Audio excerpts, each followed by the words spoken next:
It's not calling you Josh Frydenberg, it's calling you Dosh Frydenberg. Under the Coalition, taxes for hard-working Australians will always be lower. You know, I don't hold a hose, mate, and I don't sit in the control room.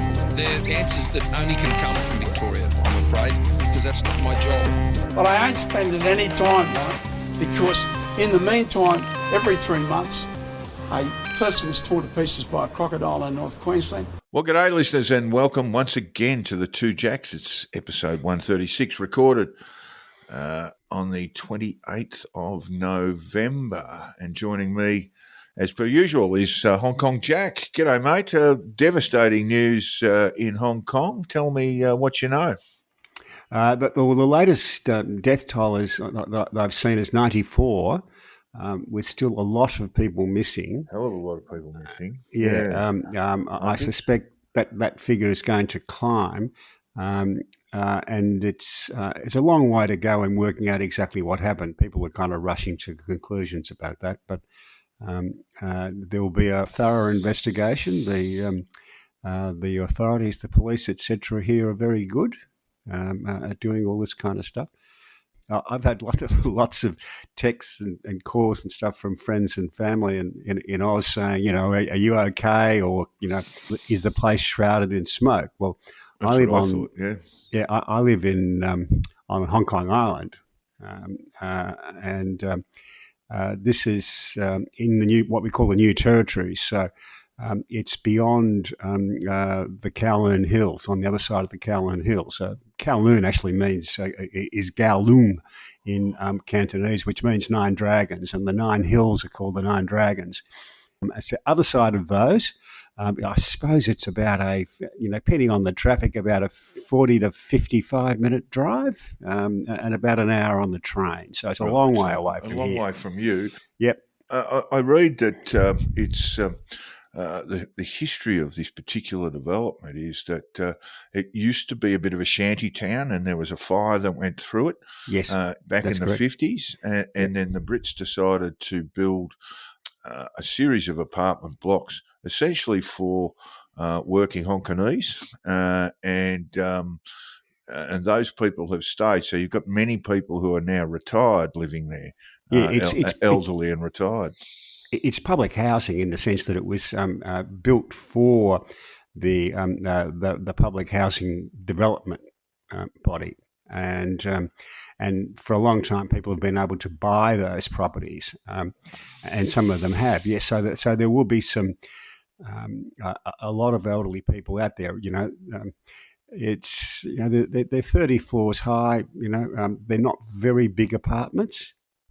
And of course, it was shrouded. All the towers at the same time were shrouded in bamboo scaffold and a kind of mesh they put on the surrounds of those. This is very common in Hong Kong, and the reason it's much cheaper than doing metal scaffold, and they're seeking to phase it out, aren't they? Because of the dangers, essentially, to construction crews. Yeah. I think there was 20 people died last year, or over the last 2 years. It might be. I couldn't find an accurate figure for that. The reason they do this to refurb buildings is that nearly all the services for the buildings of this era are on the outside of the building. So your sewer pipes, your water pipes, even electric and stuff are on the outside, and this renovation method enables them to be swapped out and changed relatively inexpensively, right? As I look out my window, the building just to the west of us, which I suppose would be, 30 or 40 metres away, had the scaffold and the mesh up for the last 6 months. And indeed, we've lived in twice in flats that had that happen while we were there, that we were shrouded in this stuff for the best part of a year while they refurbed the outside of the building. It's very common and generally very safe. It looks to me like there's evidence coming out that the particular contractors were using techniques and material that were outside the norm. But there's a lot of investigation to go. There have been 3 arrests, I think, and those 3 arrests have all been charged with manslaughter. Yeah, and in this situation, they're charged with manslaughter. It usually means that what the allegation will be is that they were negligent, not that they deliberately caused a fire, but that they were negligent in some way, and that points in that direction. But gee, there's going to be a lot of investigation to go before you get a really clear picture. You're still in the still in the business of body count, and obviously that will come first. I did see some footage. It was actually published in the Australian. It was filmed by, I think, an expat in Hong Kong, and the fire at that stage was probably no bigger than a metre square. Yes, and it was the green mesh was there, and it was about to catch up. So that was at ground level, I presumed, and it just looked really like a bit of a bin fire. Yeah, and something's accelerated of it. This is really common construction technique, even to swap out a new air conditioning unit on your flat. We had one done here a couple of years ago. They come out and they put up the bamboo scaffold just around your floor, right? Mm-mm. So two blokes climb out the bathroom window with a hammer drill, leaning out the bathroom window, put the first bracket in, bolt it in, sit on that single bracket 8 floors above the concrete, and then and then build from there, right? And they've got safety lines on, but it's incredibly dangerous. Oh, incredibly dangerous. These blokes are, they carry themselves with just a little bit of swagger, like, and they operate in teams, gangs, like the shearers used to, or the cane cutters. There's sort of an element of macho about them as well. I mean, they are good. Make no mistake about it. They are very, very good at this. In the great period where America, particularly cities like Chicago and New York, were building, and we're going back to the 1930s now, we're building the first round of skyscrapers. Yes. Navajo Indians were often used in construction, Jack, because they had no fear of height. Right. Just one of those really interesting things. I struggle with heights, and the older I get, the worse it gets. Just no way I'd want to be working that way. But just looking at these blokes doing it, my knees start to go wobbly. Fair dinkum. They are absolutely fearless, But regardless of the cause of the fire, it seems tragically to have landed at a place where there are a lot of vulnerable people who wouldn't be able to move quickly and get out and evacuate. So that's going to add considerably to the death toll. I noticed there have been over 70 people injured and being treated in hospital. So it's a significant tragedy that's occurred not on the island, but in the Hong Kong province.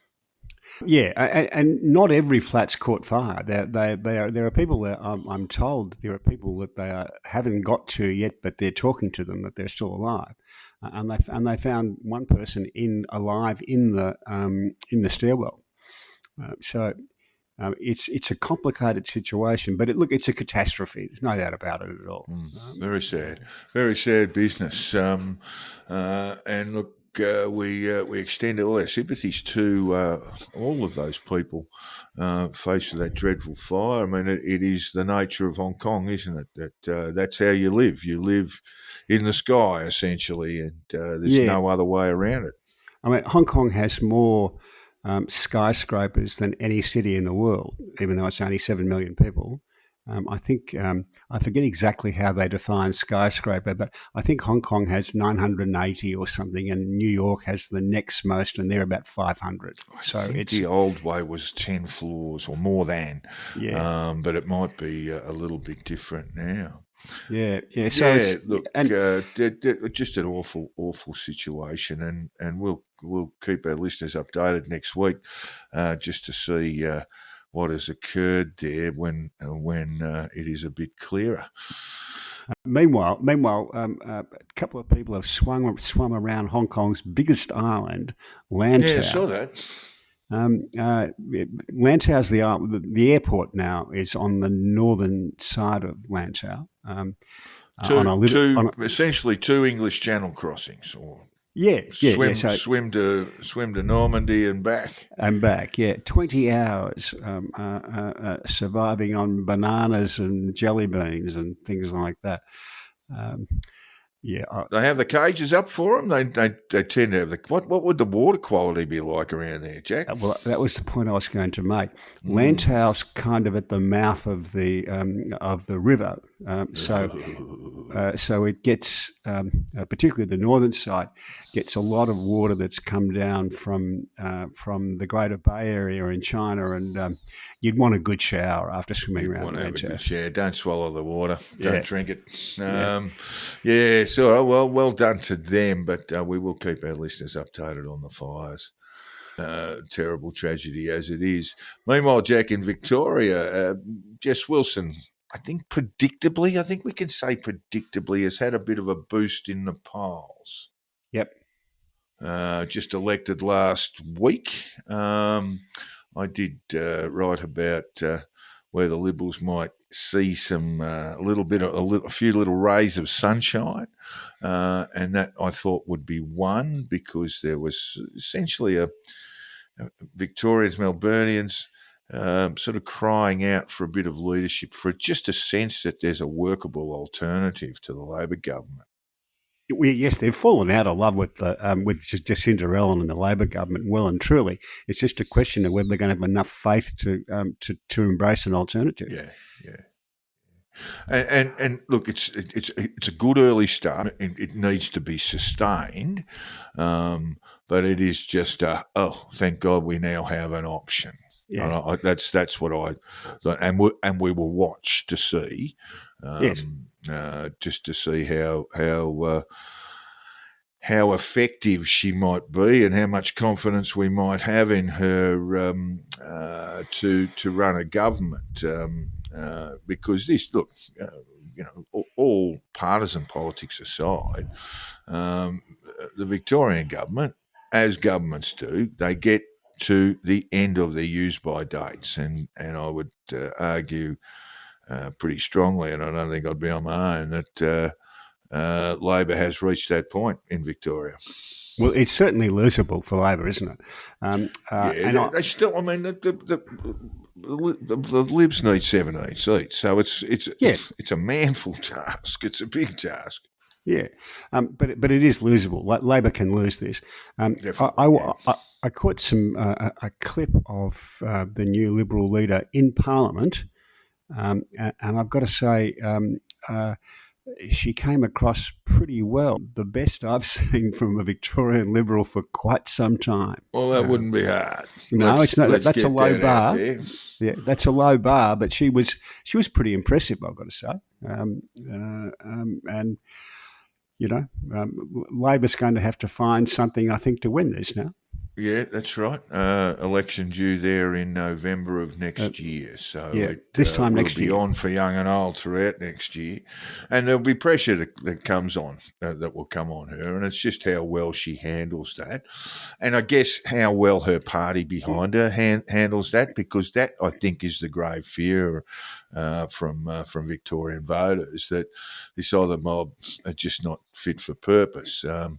And they need to have confidence, not just in Jess Wilson, but the party. If I understand Victorian politics, I think I do fairly well. I would think, if they get that, 20 seats, have a narrow majority in the upper, they'd probably get rolled in 4 years' time. Something like Michael Kroger bunging on a Barney about something, all that sort of stuff. Yeah, could knock them out. That's certainly true. But she's off to a good start. All right. The COP has met in Belém. I presume I pronounced that correctly, but I probably haven't. In Brazil, Jack, what was the upshot? Not much. The upshot, I suppose, in a paragraph would be that the underdeveloped countries wanted some more money and got promises of more money. Whether they'll ever actually see it, I don't know.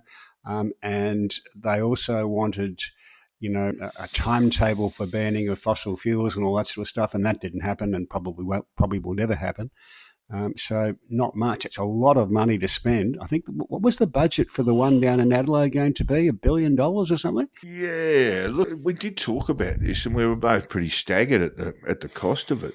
But there are 50,000 delegates, Jack, or Yes. 50,000 delegates is not the right term. They would expect an uptick of 50,000 arrivals in Adelaide if they were to host the COP. So it's a significant number of people coming into the city. Probably generate a fair bit of revenue for the South Australian government and industry and retail. But yeah, it's no small fry thing these days, Jack.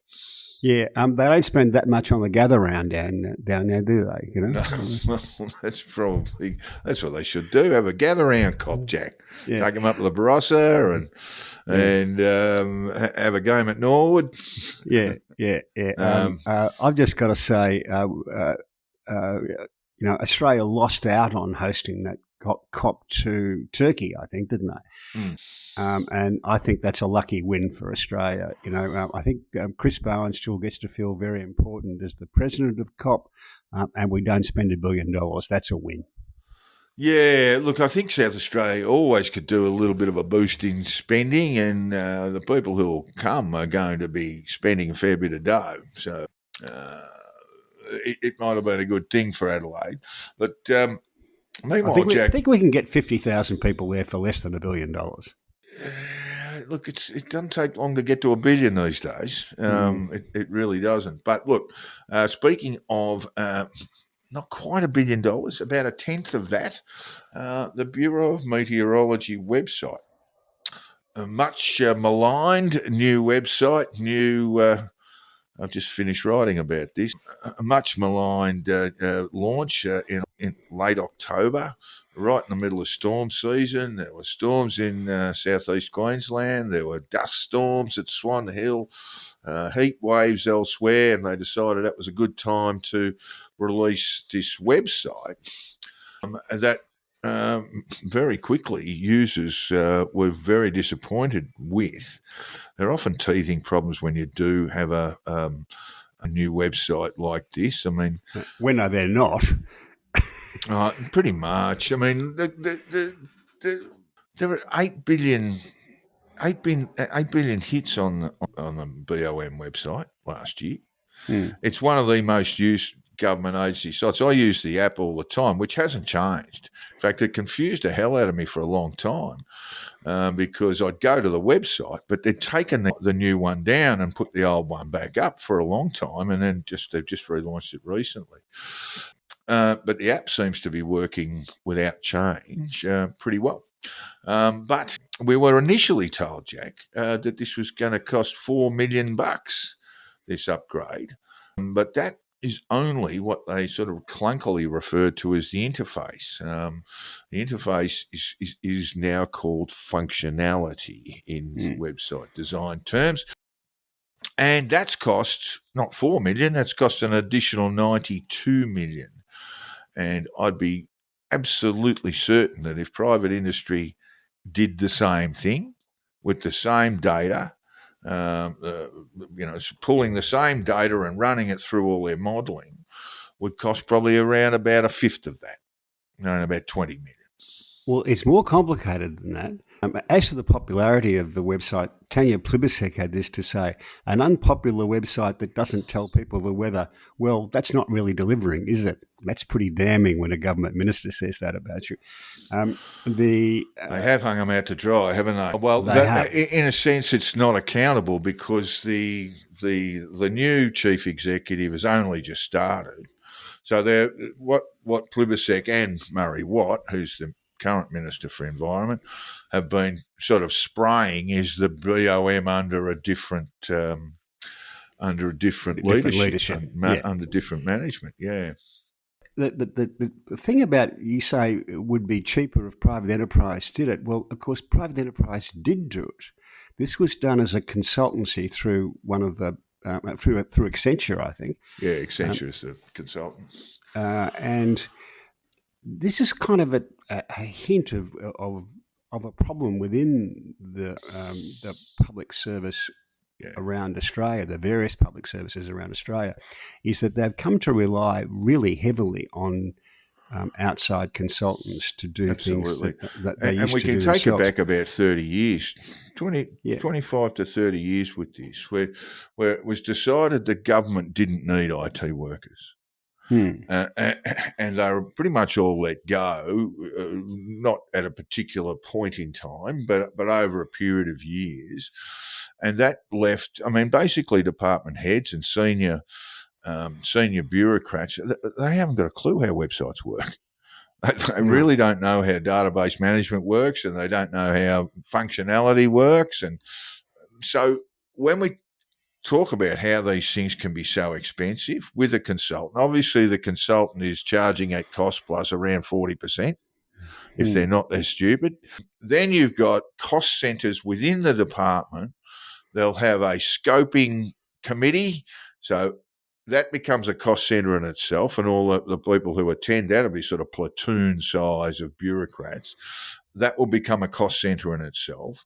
And through this consultancy process, at every level of approval, through whether it's design, functionality, all this sort of stuff, that will increase that cost centre directly. So what the bureaucrats do is say, well, we've got these 12 people now who are responsible for one stage of this within the Commonwealth, and they will liaise with the consultants. Then there'll be another one and another one and then another one. So it just adds cost and cost and cost. I think we've discussed this before, but it is really, really regrettable that we have that the Commonwealth has decided that over a period of time that IT is unnecessary. And really what we should be doing is putting money into it, Jack, putting some public money into building an IT, sort of government industry that we could have made money out of. But instead now we have to put the begging bowl out and say, how much, sir, for a new website? And 100 million, and they go, well, I guess that's what it costs. I don't know. I don't know whether bringing it back inside's feasible, but I would say that this all needs a good looking at, right? It needs to be rethought. Are we getting value for money from all these consultancies? Is it working? Yeah. Do you remember we had our most recent census, Jack, where a database, or it's not a database, where basically servers just collapsed, and on the night of the census, most Australians weren't able to put in their, some people might have done the old paper and pen, but for those who decided to do it online, found that they couldn't get into it. Now, the consultancy at the time was IBM, and again, we had people from the Australian Bureau of Statistics who oversee the census completely is unaware of the sort of scope of such a task in terms of technology. And I just think not only have we lost the ability to drive innovation through having a significant group of IT experts in government, but now we're completely vulnerable. Yeah, well, I'd just settle if we had some people in government who were capable of managing this, even if you do use outside consultants, so you don't pay too much money and you get a good result. Yeah, but they're sort of flying from ignorance, aren't they? It's just going, Well, there's been an explanation put forward that this was approved by Cabinet in the Turnbull government years, because I think Murray Watt seems to have gone, how much was it again? I thought it was only 4 million, and it turns out it was 94. And it was approved with an $80 million budget back in 2017. Well, 12 million of that money was spent running a security check. Yeah. And that's just crazy stuff, right? And part of the rationale for an upgrade was, I'm really struggling to understand it, that we needed, that there had been, an attempted hack of the Bureau's website, I think in 2015. I don't know. There's no data there. There's no personalised data in there, I would imagine that it would only just be a bit of mischief that you could fairly quickly discard. You've got, basically hacking attacks on the Bureau of Meteorology website.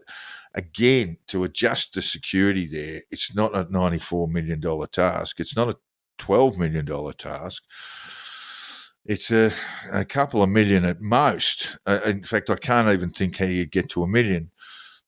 A mate of mine, and I won't go into the circumstances too much, he has come from the private sector. He is an IT guru, design guru, website builder, database expert, all this sort of stuff. He's moved from the private industry, a rather pointy end of it, and he now works for a state department. And I won't say any more about that, where specifically it is. I don't want to embarrass him. But he's been in meetings now because they have to upgrade their websites, this particular department. It is expanding, and they need to have a user-friendly website where people can come in and get the documents and the data that they need to download. And my mate says, it's just unbelievable. He said, I could do this really in a couple of weeks. And it would cost, hundreds of thousands, tops. Mm. But instead, there are scoping studies, there are committees, there are all sorts of cost centres that are involved before even a decision is made, and then the big costs come in through consultancies, as we just discussed with the Bureau of Meteorology side. When my mate, I won't mention his name, said to his boss, we can do this much easier. He goes, I know, Bill, I know.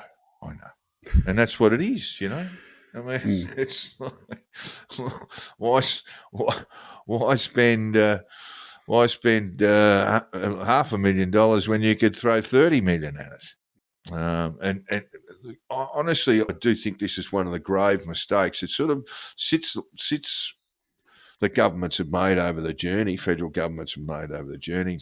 It sits with me around about the same sort of level of closing the tech schools, Jack, back in the day, that really just we've never really recovered from in terms of trade training. It was one of those simple accounting measures that had huge effects on how government works. And how efficiently it works, and really we could have been building technology, within the public sphere, but we decided again that it was going to be cheaper to hit up tech companies to do it for us. Yeah, well, the tech schools were a loss, no doubt about it. This is not a party political thing. This has been no. We'll get to some public service talk in a little while. In terms, I think there's some talks within Labor that they will cut public servant numbers. I think if you looked, and I haven't done the maths on this yet, but if you looked at the consultancy bill for the Morrison government, for example, you'd see that was really, really staggeringly high compared to what it is now. Meanwhile, Jack, Cameron Milner, who's an old Labor Queensland salt, former advisor to Anna Bligh, I think. And Queensland State Secretary. He's a Scots College boy from Melbourne originally, but he's occasionally, and I'd say occasionally with a red line underneath it. Read his musings. Yeah, he thinks that I think Anthony Albanese had a rough time at a press conference, a media call in Perth. A week or so ago, when people were trying to draw him out on. Well, that was an Australian journalist, yes. A journalist at the Australian, I should say, about the government's activities with Fiona Brown, Linda Reynolds, and their court case, and he refused to be drawn on that. And Cameron Milner thinks it's a potential Watergate moment. I always hate these things because it's the cover up, not the crime. Yeah, that's all it is. Watergate spawned more cliches than anything else. I think It certainly has, isn't it? So you, what would you call this as a gate, Jack? I don't know. Well, what I would say is that even a retired judge was getting stuck into the government the other day about the difference between the way they handled Brittany Higgins' claim against them and the way they've handled Fiona Brown and Linda Reynolds' claim. And that the government is behaving in the Reynolds and Brown claims the way it usually does. That is, it fights everything tooth and nail, and you don't get a good result. You don't get a fast result. The last thing you'll ever get is a fast result. And if you talk to people who have acted against the Commonwealth, that's what they'll all tell you. So that's now set down. The Fiona Brown case is now set down for trial in 2027. I saw that, yes. And the wheels of justice move slowly, Jack. And I've just got to say, I don't think this is a big election issue in the fact that not a lot of people will be following it, but the government will lose some skin on this, and they really ought to be settling this case. Yes, and I guess there might be some difficulties there that we're unaware of. Yes. I mean, I think there's a fair amount of fatigue in the community about this particular topic. It's tawdry, it's ugly. It seems that really what at least a federal court judge found to have occurred, rape in the rape of Brittany Higgins in the parliamentary office of Linda Reynolds. I think a lot of that has, if not been forgotten, has simply been stomped over by a group of people who've had their hands out. Now, Linda Reynolds has been involved in defamation proceedings. There's been defamation proceedings launched by Bruce Lehrman, unsuccessful, of course. The person who does and should be receiving a significant figure is Fiona Brown. She was treated abysmally, and not just by the Labor government, but by the Morrison office, or the Office of Prime Minister when Morrison was PM. And she, as I understand it, her health is so poor now that she can't expect to work much in the future, and she should receive a significant figure. But Jack, the Greens leader Larissa Waters is pretty much demanding that Linda Reynolds and Fiona Brown donate their compensation payouts from their court battles, despite the destruction of both women's careers.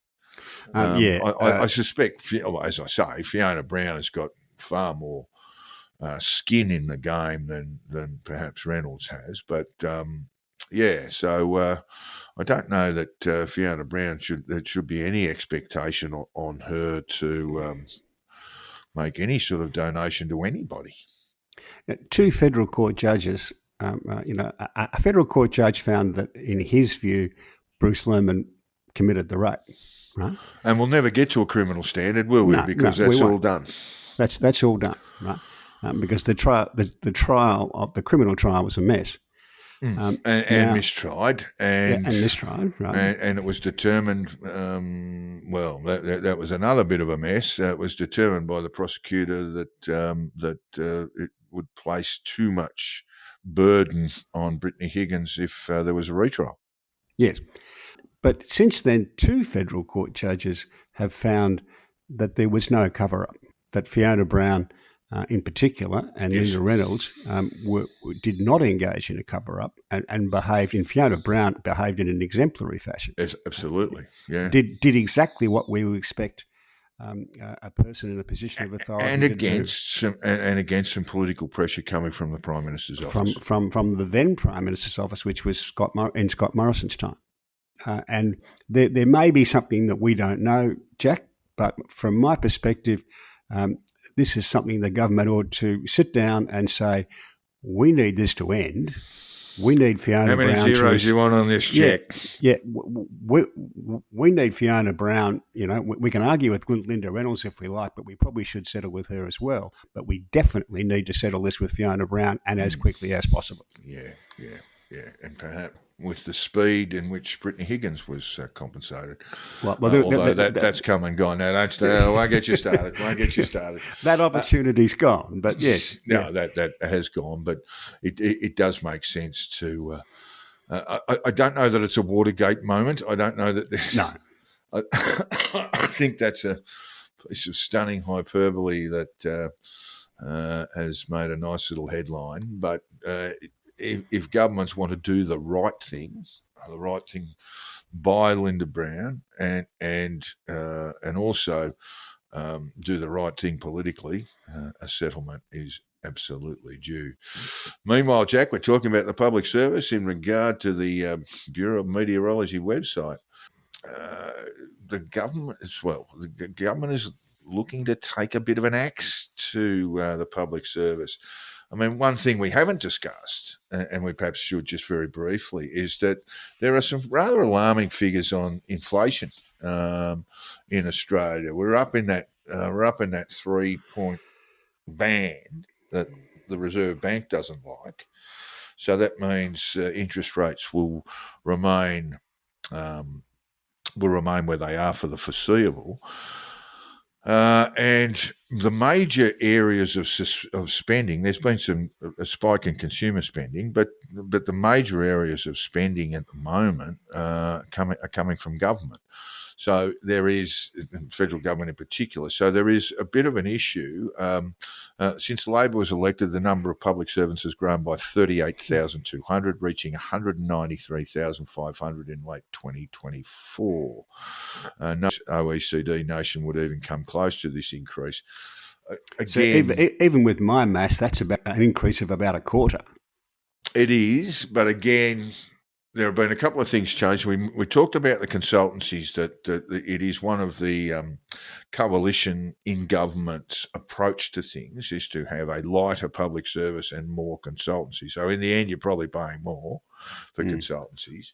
And the other way of looking at this, of course, is that there have been a fair amount of scandal around the quality of work coming from consultancies, Jack, in the Morrison government years. So some of those consultants have obviously been sent to Coventry. But the government went to the election earlier this year, really hammering Peter Dutton on vague public service cuts, Jack. And now it looks like they're going to have to do something about it themselves. Yeah, an increase of that size, it just looks to me, it looks a bit Whitlam government-esque to me rather than a Hawke government. The Hawke government actually cut the size of the public service, and the Whitlam government, the public service expanded because no one was really kind of in control. No one was keeping an eye on it. That was a mistake not repeated in the Hawke government. They started off with the magnificent Peter Walsh, the Western Australian senator, the wheat farmer, as Minister for Finance. People will tell you going before the Finance Committee with a new spending proposal was a tough business in his time. And this government would benefit from having someone like that who was tough about spending, who said, you've got to justify why we're doing this. This is taxpayers' money. Katie Gallagher, the finance minister, has declared that there won't be significant cuts. She said the government's expected savings would be redirected to other policy priorities, but denied Labor was planning cuts. Of course, I said vague announcements of cuts from Peter Dutton, but that was his idea was to slash 41,000 public servants in Canberra. You might remember the kerfuffle, Jack, that people were unclear as to where those public service cuts would come from, and he declared that they had to be in Canberra and not for services provided by the Commonwealth around the country. 41,000 would have would have just pretty much neatly accounted for the increase in public servants since. It is a significant jump, but I guess the other thing that's missing in a lot of these stories is that the consultancy bill, and we need to look at this, and perhaps I'll have a look at it for next week, the consultancy bill to the Commonwealth will be a lot lighter than it has been in the past. But it does need more control on both aspects, on the use of the consultants and what they're doing, and on the spending generally. All right. Yes, I can see the sense in that. Ukraine's peace deal, Jack. It seems like the Americans and the Ukrainians are speaking with one voice in regard to a deal that will now go to the Russians for their consideration. And I'd imagine I wouldn't feel very optimistic that Vladimir Putin will give it the nod, Jack. You tell me what's going on there. It's been what's been going on for a long time. The Europeans are stomping their feet and saying, Sanna Marin, the former Finnish Prime Minister, said the only thing that will cure this is Russia leaving all Ukrainian territory. And that's what they want, but they don't have either. Morally, that's what should happen, but yes. It's not going to happen. No, it's not going to happen. And none of the players involved have they either don't have the capacity or they don't have the intention of making the sort of sacrifices and engaging in the sort of fight that would take to cause that to happen, because the Russians won't volunteer to do it. So then it becomes, if you accept that all that's true, then it becomes, well, what sort of a deal can you get to make this war end? And from there on, it's just a battle of negotiations to see where you end up. Just during the week, Jack, I noticed that the Romanian Air Force, such as it is, was scrambled to act on drones that had entered Romanian airspace, Russian drones. These things are happening a lot. There have been drones in Poland, Estonia. Yes. There are certainly signs there that Putin is increasingly belligerent towards Europe. What was determined by NATO and perhaps the EU to a lesser extent after the invasion of Ukraine, after Russia's invasion of Ukraine, was that it was kind of a revival of the old domino theory, Jack, in foreign affairs around Southeast Asia. That one would fall, then the next would fall, then the next would fall.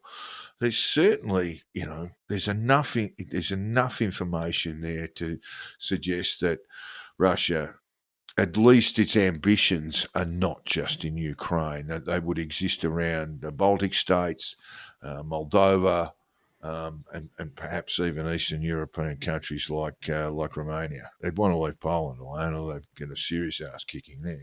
Well, and that last comment provides the solution, not a complete solution, provides the best option. That is that the other European countries have to look at what Poland's doing and why you would say that about Poland and do the same thing.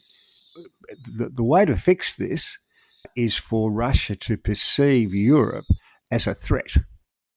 Exactly. At the moment, they don't, because the Europeans have persistently declined to build military capacity. Well, the Germans. We ran through this in our news in brief a couple of weeks ago. There is not quite a return to national conscription, but all 18-year-old Germans are required to report to see if they can commit to military service. And there's been a significant boost in spending by the Germans. Yeah. The French are, for all the sort of rattling about, NATO contributions and so forth, the French are a formidable military force, not least of all because of their nuclear capacity, but also they are one of the major armaments manufacturers in the world. and they have a significant standing army. But yes, I think the way the Poles have addressed the Russian threat is probably what should be adopted across the board.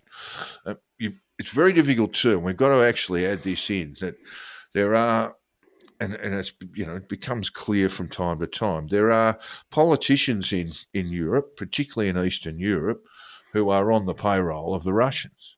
Yes. And that makes speaking in one voice with one message very, very difficult. But that's the thing. Something that came up when I was looking at this. Professor Niall Ferguson, the historian, was talking about Russia and about whether the sanctions were working. And he rattled off some figures that the Russian military spending is now 7% of GDP. Their deficit's down to 14% of GDP. 1/3 of all their revenues come from sale of oil and gas, a lot of it to Europe, I might add. Inflation's high, it's 8.7%, but real wages are up 22%, unemployment's basically zero, disposable income's up 48%, retail sales up 28%, and consumer sentiment is at an all-time high. And as far as I can tell, he's right with those figures, and that would mean that the sanctions to date really haven't worked. Yeah, look, it is a blunt. Sanctions are a blunt instrument, and in the way commerce is structured now, can be very, very difficult to police. I'm not sure that I'd agree that consumer sentiment is all that high. I don't know how that's measured, Jack, but asking Russians if they supported Vladimir Putin's extension of the war probably wouldn't give you the answer you quite needed. The issue around real wages and unemployment pretty much at zero is that they've got most of their young males on the battlefront. The ones that aren't down in Bali and Phuket, you mean? Yeah, well, there's a bit of that too. A lot of Russians in Thailand are telling me. And Dubai. But wages will rise because there's a distinct labour shortage in Russia. And so that speaks of a larger structural problem that industries like construction, manufacturing, etc., just don't have the people to do the build or do the work. So that is part of a problem. And inflation at 8.7, well, that's not something to sneeze at, Jack. That's a pretty significant figure. Yep. But it's not, I agree with you, it's not a sort of doomsday sort of predictions for the Russian economy. We keep saying this, don't we, Jack? It's the Russian economy is roughly the size of the Italian economy, and just a few million shy of Australia's GDP. Yeah, the sanctions will be working a lot more if the Europeans weren't buying oil and gas, but they are.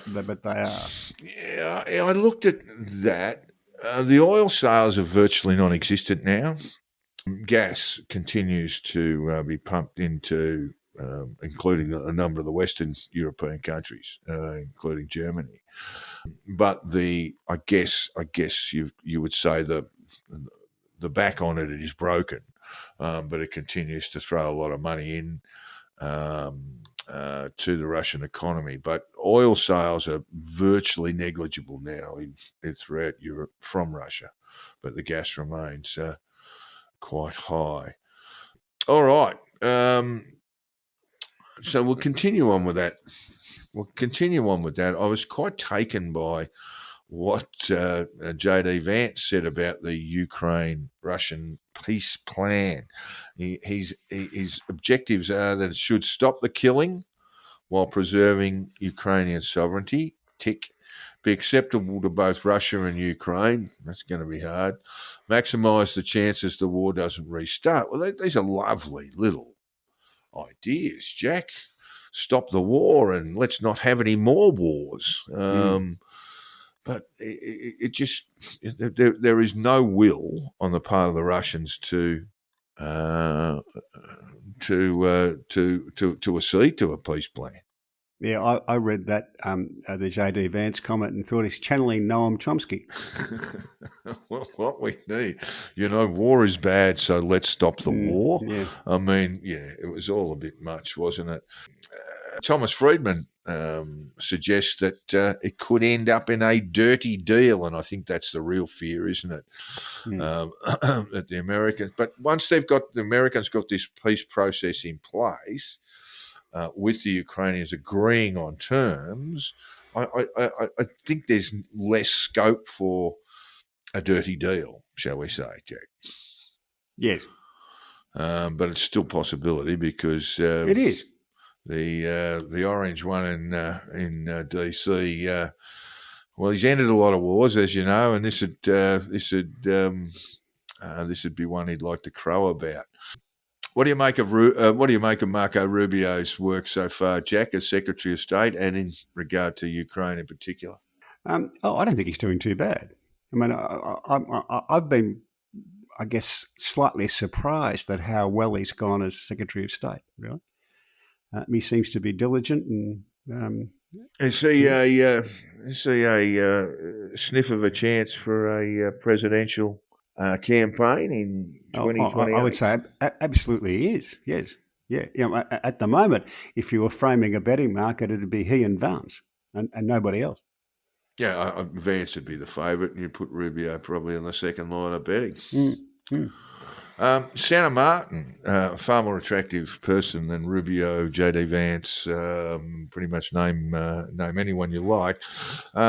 She says the only solution is Russia leaves Ukraine. Now, we talked about this briefly, but she is the former Finnish Prime Minister. To end the conflict, Russia must leave Ukrainian territory. You could only get them to do that, Jack, at the barrel of a gun. And that would be an American-owned gun. Yeah, this we've sort of already discussed this. This is the Europeans' problem, is that they want this, but they have no capacity to achieve it, and therefore the best thing, I think, in a nutshell, is to do the best deal that's possible, and in the meantime, turn the rest of Europe into a military power the way Poland has done, and make it a threat to Russia that would restrain Russia's ambitions. I think the Germans are going about it the right way, but we must move on. Yep. Budget announced during the week in the UK, Jack, and it's gone over like a lead balloon. It was a shambles. First of all, it's just unbelievable how inept the Starmer government is. Yeah, the Chancellor, equivalent to our Treasurer in Australia, has been leaking bits and pieces of it, or flying kites about what was on it, what was going to be in the budget for some time. But then, as they were doing Prime Minister's questions a day before the release of the budget, the entire budget was appearing on people's phones, on parliamentarians' phones while they were in Prime Minister's questions, and that had been released by a government body, the Office of Budget Responsibility. This was so bad, you almost thought, well, maybe the government's deliberately doing this. I thought it's possible the government's doing this so there's not a sudden spike in the bond market to indicate a displeasure at the budget. Right? Look, I don't know. I remember probably the worst process around a budget. That was the first budget that came from Joe Hockey in the Abbott years, and they had it was a big cost-cutting exercise and across the board, but in promoting their budget announcements in the weeks and days beforehand, they basically upset virtually every pressure group, every demographic in the Australian community, whether it was pensioners or single mums, or, they'd upset everybody. And they seem to have done. Rachel Reeves, the Chancellor of the Exchequer, seems to have done the same here in the UK. There are taxes on buildings. They call the mansion tax, Jack. For any property, is it over £2 million? Yeah, £2 million, which is just about everything in London. £2 million is a 2 up, 1 down house in Essex, or in Greater London. And so people there on retirement incomes are going to have to fork out a fortune, with their fixed income. And they're going to have to weigh out a fortune just for having the misfortune of buying London real estate. It's the old issue about being asset rich and cash poor. Yeah. The size of the US government within a couple of years on this budget's projections will be 38% of GDP. US, UK, you mean? Yeah. Yeah. Sorry, UK budget. Yep. The government will be 38% of the UK GDP. Now, by way of comparison, Australia's 24%.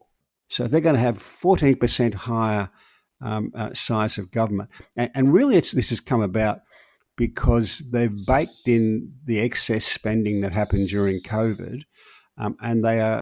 Sir Keir Starmer seems to me to be spooked by some unruly backbenchers, which, given that he's got a majority of 114, he shouldn't be.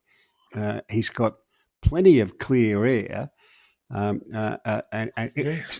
prime minister with a majority of 114, he should be wielding power in the parliament, in the party, rather than being spooked by some backbenchers. Yeah, skulking away.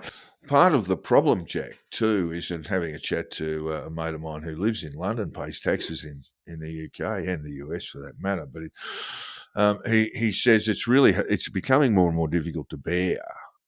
Because the other side of this is, Starmer and Reeves, in order to placate the left wing of the party, have basically boosted spending by as much as sort of $100 a week to people who don't work. Yeah, what they call in the UK the work shy. There are extraordinary. The numbers who are off work on what Australians would call the sickness benefit, a disability benefit, workers' comp, workers' comp. Look, there are a lot of people. We need to be a little bit sensible about this. There are a number of chronic conditions that people have been suffering, and some of them are related to COVID, and long COVID in particular.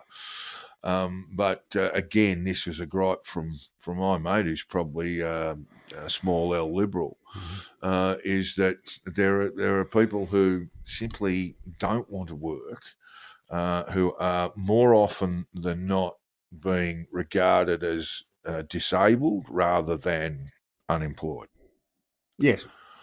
Yeah, it's that benefit I'm talking about, not the unemployment benefit, not workers' comp. It's the benefits you get. It's called something else in the UK. It is, I can't think of it either. Right at the moment. That figure is just going through the roof, increasing all the time, and the government's refusing to address that. And they've got a productivity problem, and the government hands out pay increases to train drivers and doctors and all that sort of stuff, but with no productivity concessions you're not going as a quid pro quo. You're not going to get much of a spike in productivity when the biggest increases, at least in percentage terms, are directed to people who aren't working, contributing to the economy. Yeah. Well, they're spending, but so it's a complete shambles. Now, Kemi Badenoch, who's the leader of the Conservative Party, not that they're terribly relevant. I think they've got about 15% in the polls now. I think she's doing her best, though, isn't she? I mean, she was formidable. Terrific. She was terrific in the budget and reply speech. She really got stuck into the Prime Minister and the Chancellor, so much so that Twitter has been full of people who are saying that she was behaving in an unparliamentary way, etc., etc. And I couldn't resist with one of these chaps sending him a clip of Paul Keating eviscerating Peter Costello with the low altitude flyer. Thinger. If they think she was being unparliamentary, they need to watch Question Time in Australia a bit more often. I reckon they go harder than in Question Time, or, historically, anyway, over the last 10, 15 years, they go harder in Question Time. They have a better Question Time, don't they? Prime Minister's questions works better. Yes, that's true. it's just a better way of doing things, and reduces the number of Dorothy Dixes and things like that people really hate. Meanwhile, Jack, the Beebs woes are continuing. They're basically blowing $1 billion in a single year. Millions of households have cancelled their licence fees. 2 million enforcement visits yielded almost nothing. Everyone's streaming, Jack. They might even have the BBC app, Jack, or BritBox or one of those, and tell them to forget can't that. really see the need. But it's such a dumb way of funding a public instrumentality or institution or agency. I just can't quite get my head around it. But there are significant changes coming in the media landscape in the UK around the BBC. And I suspect Nigel Farage's policy at the next election, so it's still a long way away, would be to defund it. Well, to get rid of the license fee at any event, right? And the embarrassment for the license fee is visible with that. The public knows how many people pay it. I saw an old ad where John Cleese was promoting the BBC and the idea of the licence fee, and it was £68. And this would have been, I'm going to say, possibly mid-80s, because they had the old cricket commentators from that period and so forth. And it was run along the lines of, the life of Brian, what has the BBC done for us lately? I just wondered what the UK licence fee is now. And I'm just going to have a quick look. I think we used to have a TV and radio licence fee in Australia, many years ago. We did. We definitely did. And I can remember it was Whitlam who got rid of it. I remember going with Mum to the post office. You had to go to the post office to pay. Yeah, I remember it clearly.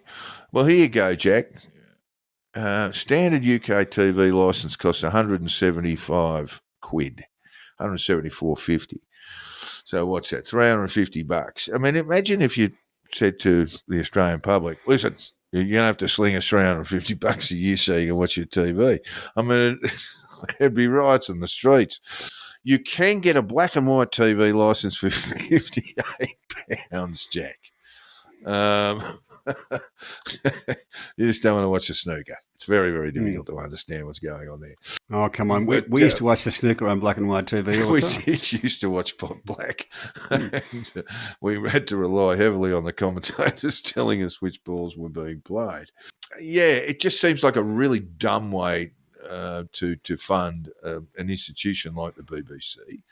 I understand that they're probably it adds, I guess, to some degree in its sort of independentness, but really it's just something that should be funded out of general revenue, just like the ABC is. Yeah. You don't have that political problem going forward. Anyway, more importantly, Japan's got a bear problem. Really? Yes.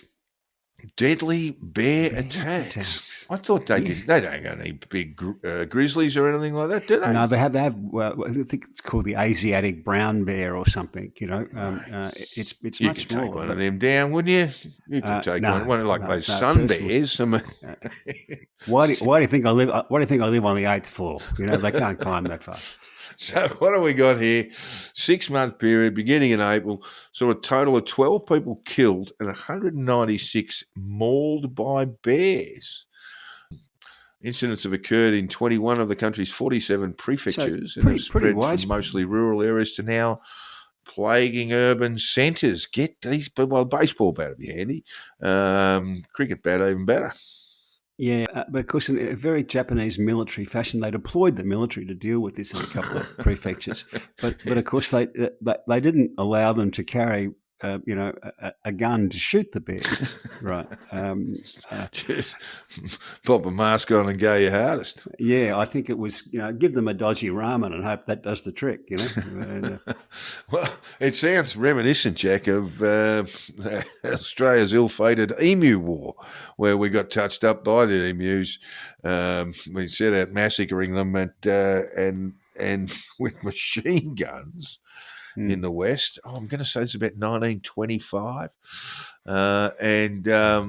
and the troops were called out, as I say, machine gun attacks on the emus. They just kept coming, Jack.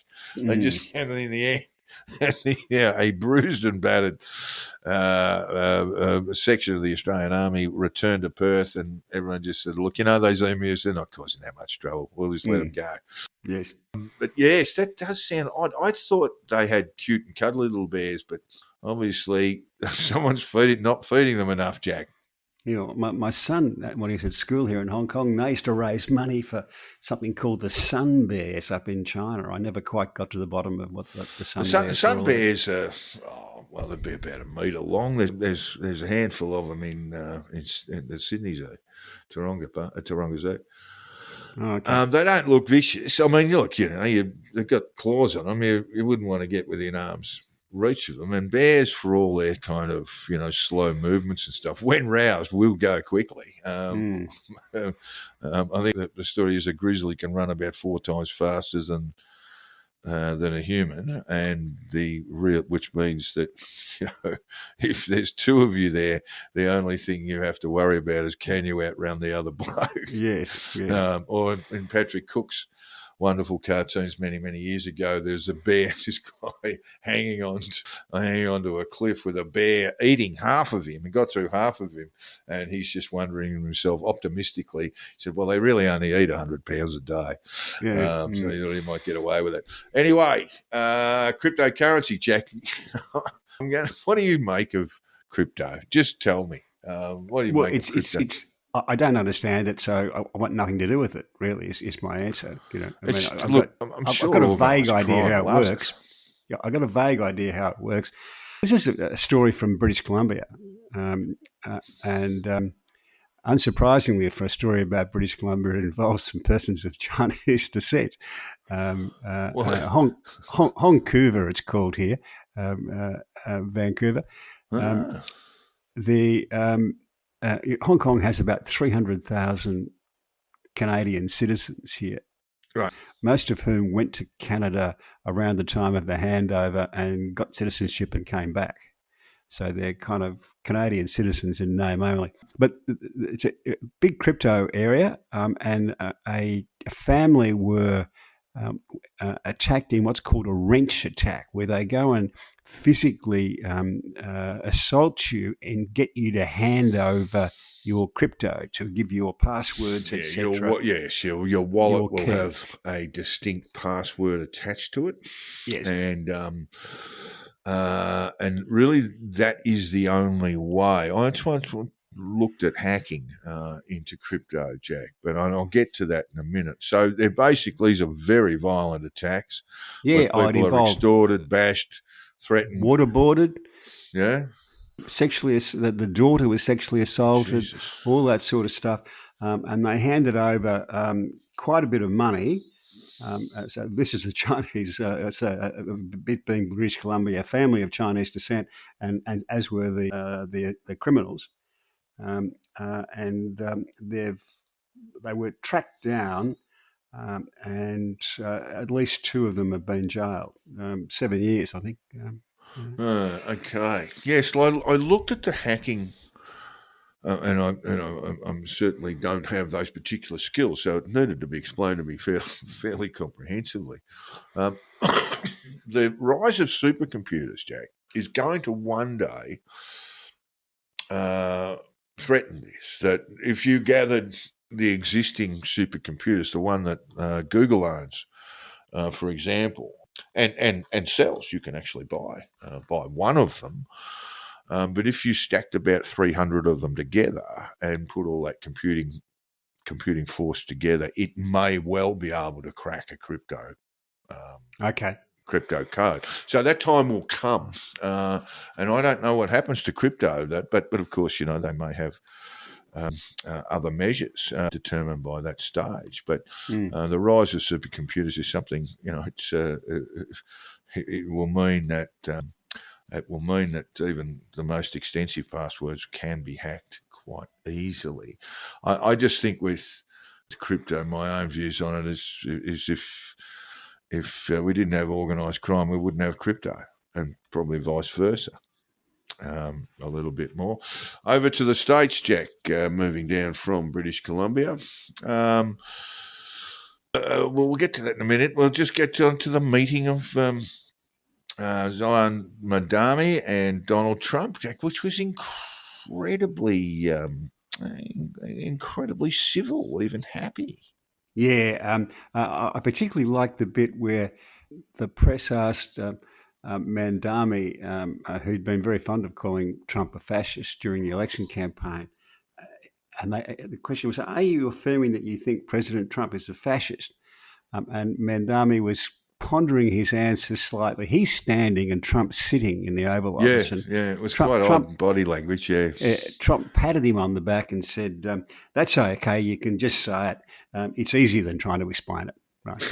And you can just say, yes, it's easier than trying to explain it. And then they went on quite happily, finished the press conference. This is, there's always a difference between what you'll say in a campaign and what you'll say when you've got to deal with somebody, isn't there?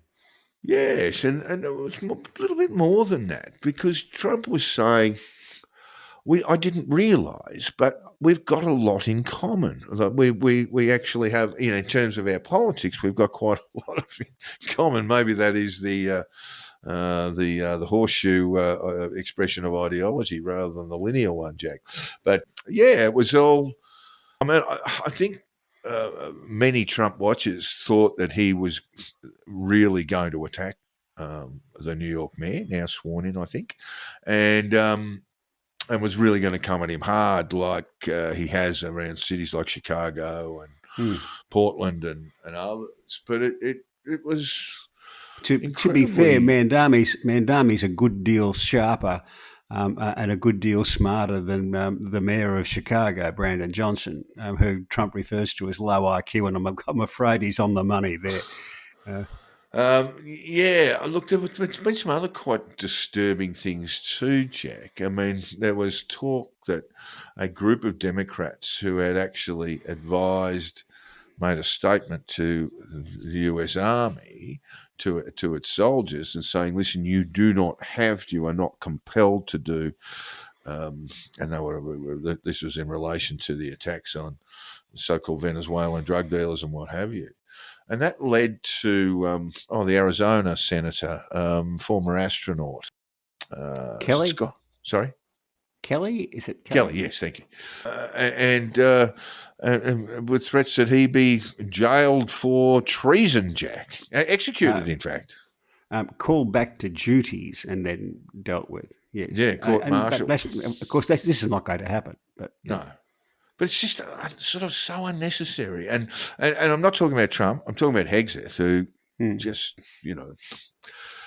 is a very strange fish indeed. Speaking of strange fish, Jack, Marjorie Taylor Greene is leaving Congress. And, we will talk about Nancy Pelosi soon, who is. Marjorie's done quite well out of her public service as well, I believe. Yeah, I think she's probably had a look at this and thought she might get primaried because she's fallen foul of Trump. Touch and go. Yeah. Touch and go. And there is a ready market for the lead Republican who's anti-Trump or anti-MAGA and anti-Trump on liberal media. She will walk into as many visits to The View and CNN as she wants. So there's a whole new career for her there. The 14th district, she actually ran, I'm going to say it was the 1st district, but that may be wrong. She represents the 14th district in Georgia, which is north-west of Atlanta by some considerable margin. It is a congressional district that is, shall we say, fairly strongly populated by white Americans. I guess there is an issue now, having sort of stood toe-to-toe with Donald Trump for a while, that there would be an issue around her primary. Yeah. But look, there's all sorts of, and she's certainly not the only one. And we'll deal with Pelosi in a little while, but she has enriched herself quite considerably in a fairly brief period of time as a congresswoman, Jack.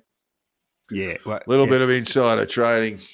Well, Yeah, I think we do. Was it 186,000 a year US? Yeah, and she's doing better than that. It's not enough money. Can we skip Nancy Pelosi and go on to the sport? No. Well, look, Pelosi's responded to, I guess, Donald Trump's criticism of her. Nancy Pelosi is a person who, and Catherine Levitt made this fairly clear, that on her $186,000 a year, she's been able to do remarkably well. She's a better stock picker than Warren Buffett. There you go. Yes, that's actually what Levitt said. But Pelosi said of Trump, because he's the president of the United States and he does not honour the Constitution of the United States. In fact, he's turned the Supreme Court into a rogue court. He's abolished the House of Representatives. He's chilled the press. He's scared people who are in the country legally. Gee, that's a pretty ordinary spray on the way out the door, Jack. It is. What did Trump do at the? Had this thing of pardoning the turkeys. Yeah. That's right. He called one Nancy, and the other one was Chuck. The other one was Chuck. Yeah, he said I was going to call them Nancy and Chuck, but I'd never pardon either of those. So I think he said Melania wouldn't stand for it. You know, we'll get to sport very quickly, but the Comey and James cases have fallen over.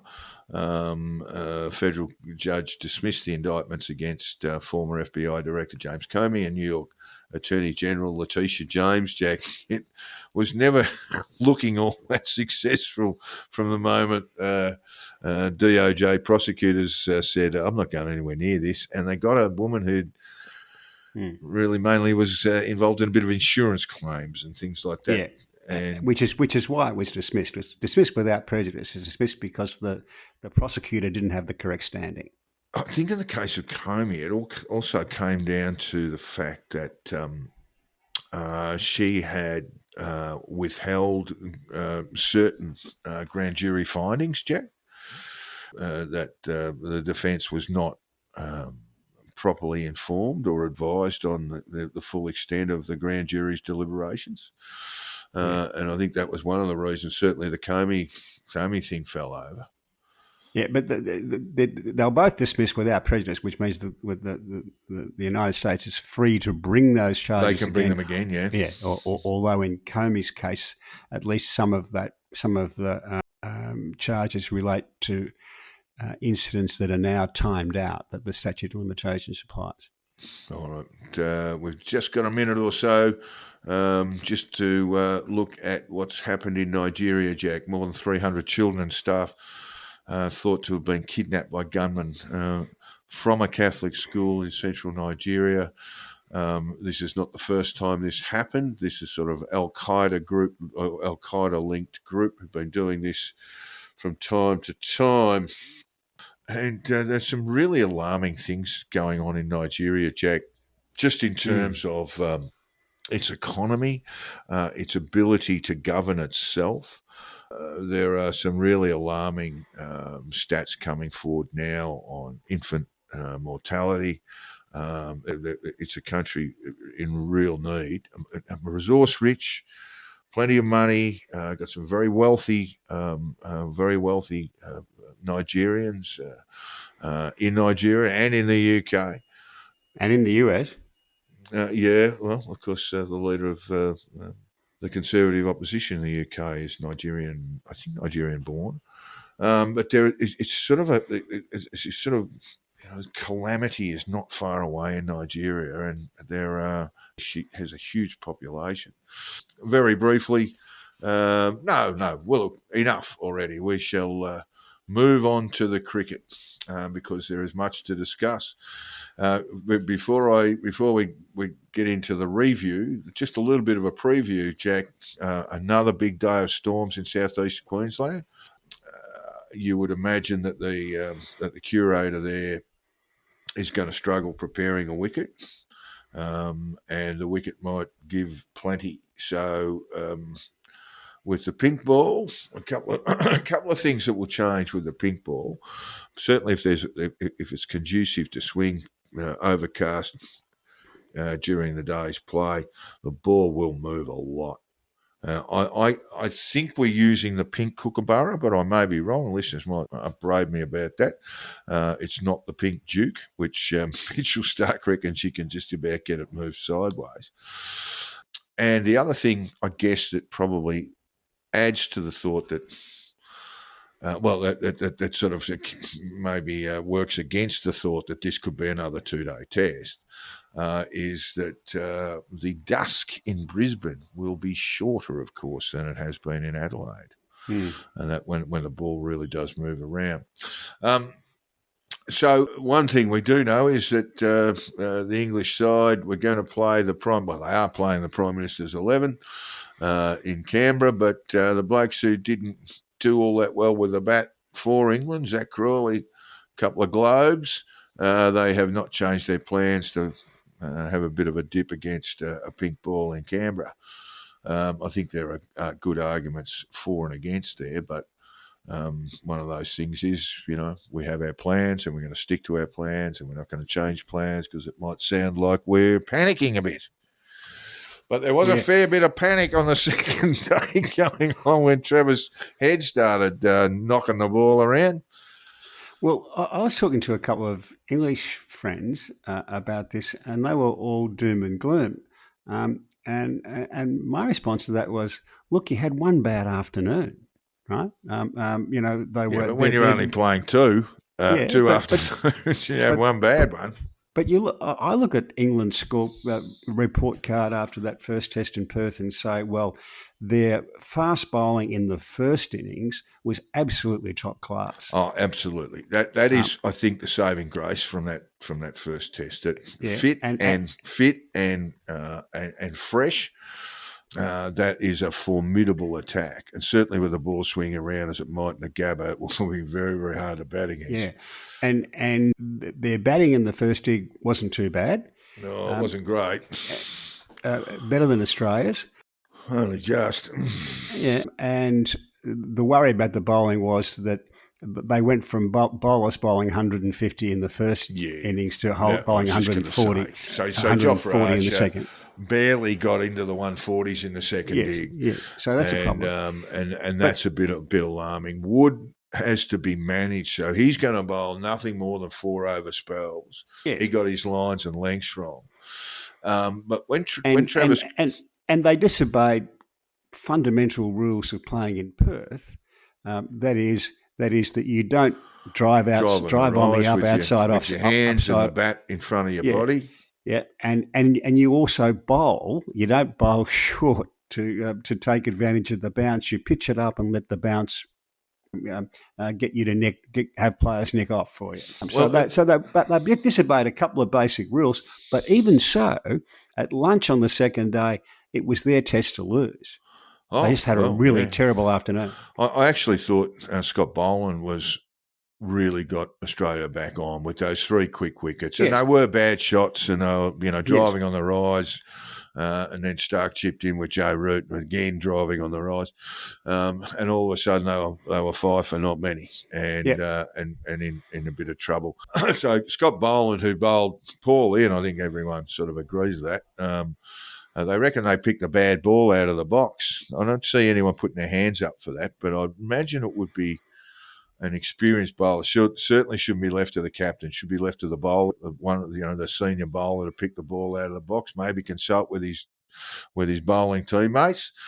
But they picked one up that Mitchell Stark said felt like a hockey puck after a while, so it was obviously out of shape. And Scott Boland was just too full, too wide in the first dig. But for him to bounce back like that showed some real character. So well done him. Then when Travis Head came in, Jack, and he, I think there's sort of even been a little bit of myth created about it since. He started off like an opener. He left the ball outside. Outside the line of the off stump. He knocked the ball back to the bowler defensively a couple of times. And then his innings, as it often does, started to accelerate. And by that stage, it just still staggers me. Stokes had set up a leg side trap for him. So you're essentially just bowling short. You've taken bowled and LBW out of the equation. rather than just saying, right, I just hit lines and lengths, all their bowlers, all their quicks are right arm over the wicket, pitch the ball middle and leg, take the ball away to Travis Head. We'll have 3 slips and a gully waiting for it. And they just didn't persist with that for any length of time. And then they started doing these crazy sort of leg side traps. There was an offside trap put in there briefly. And they just sort of allowed Head just to settle in, because Head is, he's a remarkable batsman. It was once said of Victor Trumper, Jack, that he had 6 shots to play to the 1 ball. He's a bit like that, Travis Head. So by the time they were bowling short outside leg stump, by this stage he's taking a metre step and swatting the ball on the offside. And by that stage there's just no stopping him. Some really ordinary tactical stuff from Stokes. At one stage, I came back to it, flipped it up on the screen. One of the English pals called me and I said, so what's the tactics? Are they bowling for a run out here, Yeah. And there didn't seem to be any other tactics. Take them bold, LBW and caught it slips pretty much out of the equation. Yeah. With a new name. Pretty crazy stuff. The Gabba Test, it could be over in 2 days and England might win it. Yes, exactly right. Let's not get too far ahead of ourselves here. Yeah, they have got some real talent. I did love the story about Mark Wood, though. He doesn't like to fly. He's a bit like myself. He's a lovely bloke. So after Wood, he's such a lovely human being. So after to be Perth, a fast bowler like that is sort of antithetical, but yeah. After Perth, he had a little chat to the management. He says, "Look, I don't like to fly. I think I might drive." Yeah, mate. To Brisbane, they got the map out. We'll see you in a fortnight. They got the map out, and he said, "Oh, yeah. Gee whiz, it's a lot bigger. It's bigger than Europe, mate. It's about 2 of Europe. Go for a drive in Moscow, head out to Vladivostok. It's that sort of length. Yeah. Look, do they persist? Before we move on, do they persist with Travis Head as the opener? Or do they continue Usman Khawaja's career if fit, or bring in someone like Matt Renshaw? It's time to call time on Khawaja. I agree. He looked like me getting out of bed when walking around. It wasn't good. I know he had a bad back, but watching him in England against South Africa and then in the West Indies, he's just, there was never a lot of foot movement going on there in the first place, but it just looks too slow. Yeah. Time's marched on. Sorry. It has. Thanks for a great career, but time to go. Indeed. Meanwhile, absolutely wonderful career, and has opened the door for a lot of subcontinent born or subcontinent heritage players in Australia to emerge. You see it now in our of Shield. which we have plenty. A couple of rippers, and some real good ones. So this is all good. So he has been an ambassador for all of that. I also wonder about Nathan Lyon. Now I know they're all laughing about it, but he copped one from Wood, I think, in around the belly, round to the left side near the hip, and he seemed to be constrained by that. And they were laughing at the size of the welt or bruise on him. I don't know, Jack. I'm looking at. I think I might be looking at a cricketer who might be done. I cannot see a lot of value in playing him at the Gabba. Warner used to like to bowl at the Gabba because he got a lot of bounce, and Lyon gets a lot of bounce too. But I just think, certainly off spin's not going to win the day at the Gabba, and I just think that would be a good reason to bring Webster in. You've got Travis Head who bowl his little left arm finger spinners, and Webster can do the same, and also bowl quick. Took 5 wickets with his fast mediums a couple of weeks ago for Tasmania. So I think there's some issues there, some issues for selectors. Probably for this game I would continue with Head, but I don't know that it's the right pathway for all tests. I think they should have a certain flexibility about it built in. But I honestly think Travis Head's going to win more games for Australia at 5 than he will at 1. Probably will. All right. Gautam Gambhir, the man that we couldn't figure out still has a job, doesn't have a job. The coach of the Indian cricket team, they just got absolutely smashed by South Africa in India. 0-2, lost the last test by 408 runs or something. Yeah, I believe he's a listener to the podcast, and after you gave him such an amount of stick last time, he's decided to sky the towel and he's called it quits. Oh, bad time. You've got to say, Ricky Ponting couldn't win a Test match in India. Graham Smith couldn't win a series in India when he was captain of South Africa, and this current lot have just won 2-0. They're a pretty good side. Oh, they're a very good side. Yeah, they're the reigning World Test champions, aren't they? They are indeed, and they looked a little bit shaky early on in the first dig, but by geez, they had. I think their number 7 scored over 180. Little bloke whose name I can't think of, but a little African bloke. And the Indians had in the end, I think they had one specialist batsman and about 10 all rounders. Well, this relates to the conspiracy theory put about by my Indian friend living in London, who thinks that Gautam Gambhir is working on behalf of the BCI to destroy Test cricket in India, and if that has been Gautam Gambhir's mission, well done, job done, and terrific work. That was my poor old Indian friend. She watches more cricket than I do, which is kind of staggering in itself. If I speak to her on Messenger and stuff, she'll be sitting and telling me she's watching some game of cricket played of absolutely zero moment, played somewhere around the world. And she is no fan of Gautam Gambhir. So good riddance to him. Yes, if they haven't got 4 better batsmen in India than represented India against South Africa, I'll go he. AFLW, Jack. We've got the Brisbane Lions coming up against the Kangaroos, and who's your money on? I think the Brisbane Lions might be a chance in this. It's just not going to happen, mate.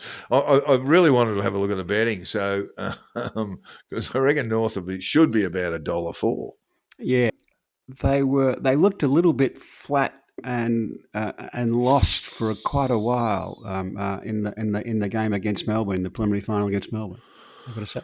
Yeah, they did all right, obviously, to beat the Blues pretty comprehensively. So now we have a grand final, and I'm just looking for the odds because you'll always get them on the AFL website. $1.17 to $5, Jack. Yep. That's about right, isn't it? Yeah, it's probably Nothing North have lost a game in about 3 years. Well, it's 2. And I think we're getting towards some sort of record, Jack, in terms of consecutive wins for all AFL VFL. We probably are. They're getting up to now, it must be 26, 27 wins in a row. Yeah. And I have a feeling, and listeners might be able to help me, but it's about 28, I think, is the record. And that's all AFL VFL games. So well done to North just for doing that. And we'll see how they get on at Princess Park, as we love to call it, over the weekend. That game is scheduled for Saturday night at Princess Park, the old Carlton ground. All right. You've got some racing news for us, Jack. Oh, this is just not actually about the races themselves, but about the gambling on the races. That it's thought that now 36% of all gambling turnover on racing is going to offshore betting shops. Really? Yep. There's a lot of reasons why, but one of them is that the restrictions on the onshore betting operators and the tax, etc., is just too high, and punters will chase the value elsewhere. Yeah. A bit like the tobacco problem, So it's one to keep an eye on. There are things that can be done about it. It's very difficult, I'm told, to bet offshore in Hong Kong, for instance. We only have one betting operator in the city, Right. the Hong Kong Monopoly. Jockey Club. Yep, and it's a jailable offence to bet with somebody else. I bet it's not stopping the problem though. No, but But it's pretty serious stuff if you get pinched. Yeah. And what it does is if you create a barrier to it, you get relatively few people who will go to the trouble of getting around the rule, right? But I think it's just a bit too easy in Australia, perhaps. But it's one we should keep an eye on, though. That's a big number, you know. I was amused during the week to see James Packer gave Dan Andrews a bit of a bake in the Australian, Jack, complaining about how he got taxed at Crown, or how Crown got taxed by Dan Andrews surreptitiously. And I thought, well, you do remember, I'm sure we've all got functioning memories, but you do remember there were 3 separate royal commissions into the operations of Crown around the country, and the allegations of money laundering and all sorts of ne'er-do-well behaviour. I mean, I think a tax would be reasonable. But yeah, I'm not sure that I buy the same arguments. We've just got a big problem with gambling, but I guess the point is, if you're going to reform it, be aware that there's overseas agencies who'll take money, who'll take punters' money, and they will be outside Australian jurisdiction. Yeah, and one thing to remember about all of these racing and other gambling sports is that when that sort of money is involved, people will only be as honest as they need to be. Indeed. All right. Well, that takes us out for episode 136 of the Two Jacks.